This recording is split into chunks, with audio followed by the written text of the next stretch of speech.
Hi అండి, నమస్తే. ఈరోజు వీడియోలో ఉగాది పండుగ స్పెషల్గా చేసుకునే నేతి బొబ్బట్లను స్వీట్ షాప్లోలా మెత్తగా అదే రుచితో ఎలా చేసుకోవాలో ఈ వీడియోలో మీతో షేర్ చేసుకుంటున్నాను.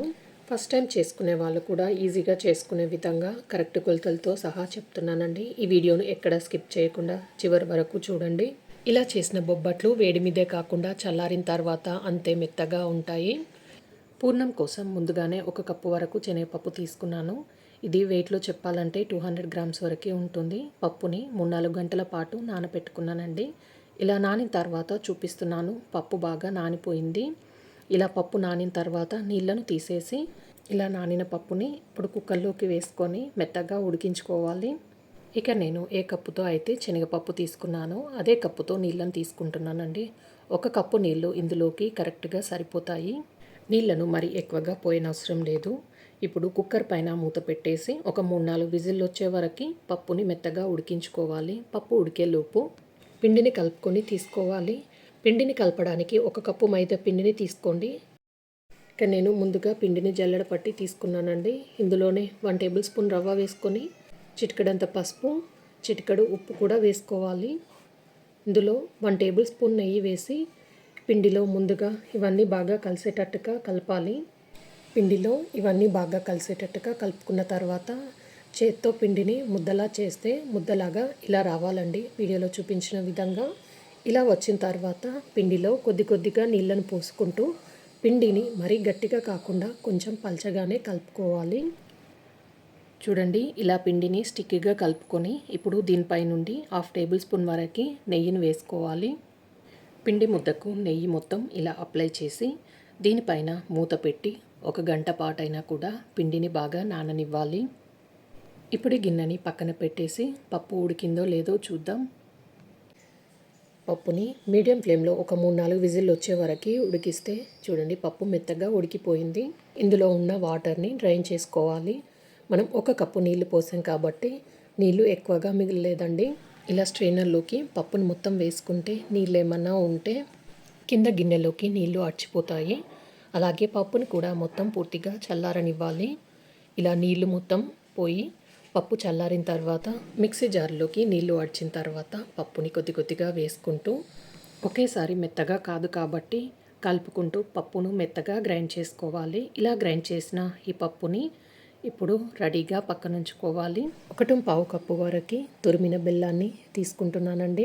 నేను ఇక్కడ స్వీట్ షాప్ స్టైల్లో లాగా చేస్తున్నాను కాబట్టి 1 కప్పు పప్పుకి 1.25 కప్పు వరకు బెల్లంను తీసుకుంటున్నాను. ఇందులో 2-3 టేబుల్ స్పూన్ వరకు నీళ్ళను పోసుకొని బెల్లం కరిగే వరకు కలుపుకుంటూ కరిగించుకోవాలి.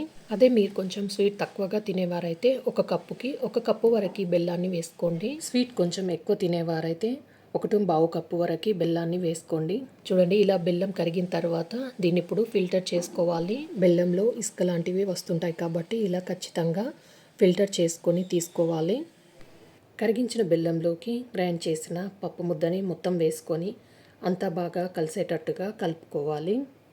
ఇలా కరిగించిన బెల్లంలో పప్పు ముద్ద వేసిన తర్వాత ఈ రెండు బాగా కలిసేటట్టుగా కలుపుతూనే ఉండాలి. లడ్డూలు చుట్టడానికి వీలుగా అయ్యేంత వరకు ఒక 7-8 నిమిషాల పాటైనా కూడా ఈ పప్పుని కలుపుకుంటూ లో ఫ్లేమ్లోనే పప్పు బాగా దగ్గరగా అయ్యే వరకు ఉడికించుకోవాలి. ఇలా పప్పు కొంచెం దగ్గరగా అయిన తర్వాత 1 టేబుల్ స్పూన్ ఇలాచీ పౌడర్ అలాగే 1 టేబుల్ స్పూన్ నెయ్యిని వేసుకొని పూర్ణంలో బాగా కలిసేటట్టుగా కలుపుకోవాలి. ఈ వీడియో క్లిప్లో చూపించిన విధంగా కన్సిస్టెన్సీ వచ్చేంత వరకు ఉడికించుకోవాలి. పూర్ణం పల్చగా ఉంటే బొబ్బట్లు చేసేటప్పుడు పూర్ణం బయటికి వచ్చి కష్టం అనిపిస్తుంది. ఇలా ఉడికి దగ్గరగా అయిన తర్వాత కన్సిస్టెన్సీ వీడియోలో చూపించిన విధంగా ఉండాలి. ఇప్పుడు స్టవ్ ఆఫ్ చేసేసి దీన్ని మొత్తం స్ప్రెడ్ చేసుకొని కొంచెం చల్లారనివ్వాలి. ఇది కొంచెం చల్లారిన తర్వాత పూర్ణం అనేది ఇంకొంచెం గట్టి పడుతుంది. ఇప్పుడు కొంచెం చేతికి నెయ్యిని అప్లై చేసుకొని చిన్న చిన్న ఉండల్లాగా చేసుకోవాలి. మీకు కొంచెం పెద్ద సైజులో చేసుకోవాలనుకుంటే సైజ్ క్వాంటిటీని ఇంకొంచెం పెంచుకోండి. మీకు ఎన్ని పూర్ణాలు కావాలంటే అన్ని చేసుకొని మిగిలిన ఈ పూర్ణంని ఫ్రిడ్జ్లో పెట్టుకుంటే ఒక 3-4 రోజుల వరకు ఎన్ని బొబ్బట్లు కావాలంటే అన్ని చేసుకోవచ్చు. ఇప్పుడు వీటిని పక్కన పెట్టేసి పిండి బాగా నానిందో లేదో చూద్దాం. 1 గంట వరకు పిండి బాగా నానిపోయిందండి. మరొకసారి పిండిని బాగా కలిపి ఇప్పుడు చిన్న పిండి ముద్దను తీసుకొని పిండి ఆరిపోకుండా మళ్ళీ మూత పెట్టేసి ఉంచుకోవాలి. బొబ్బట్లు చేయడానికి నేను ఇక్కడ కవర్ని యూజ్ చేస్తున్నానండి. మీరు కావాలంటే బటర్ పేపర్ అయినా లేదా అరిటాకు పైన కూడా చేసుకోవచ్చు. ఈ కవర్ పైన 2-3 టేబుల్ స్పూన్ వరకు నెయ్యిని అప్లై చేసుకొని మనం తీసుకున్న పిండి ముద్దను దీనిపైన పెట్టి రౌండ్గా చిన్నగా చేసుకోవాలి. ఇలా కొంచెం స్ప్రెడ్ చేసుకున్న తర్వాత ఇందులోకి ముందుగా చేసుకున్న పూర్ణాన్ని తీసుకొని క్లోజ్ చేయాలి. ఇలా క్లోజ్ చేసేటప్పుడు పైన కొంచెం ఎక్స్ట్రా పిండి అనేది వస్తుందండి.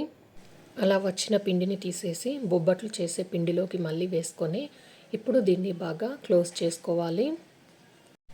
ఇప్పుడు ఈ బొబ్బట్టుని చేత్తో ఇలా అంటూ రౌండ్ షేప్ వచ్చే వరకు చేసుకోవాలి.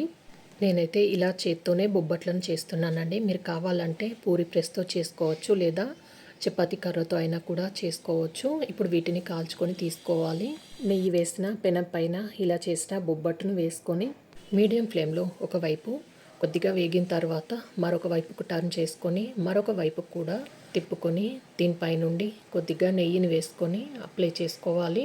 ఇలా నెయ్యిని వేసుకొని కాల్చుకుంటే బొబ్బట్లు చాలా బాగా పొంగుతాయి. చూడండి, మీరు ఫస్ట్ కాల్చేటప్పుడే నెయ్యిని వేసుకొని కాల్చుకోవచ్చు. కానీ ఇలా ఇవి కాలిన తర్వాత నెయ్యి వేసి కాలిస్తే బొబ్బట్లు చాలా బాగా పొంగుతాయండి. ఇలా బాగా కాలిన తర్వాత ఒక బౌల్లోకి వేసుకోవాలి.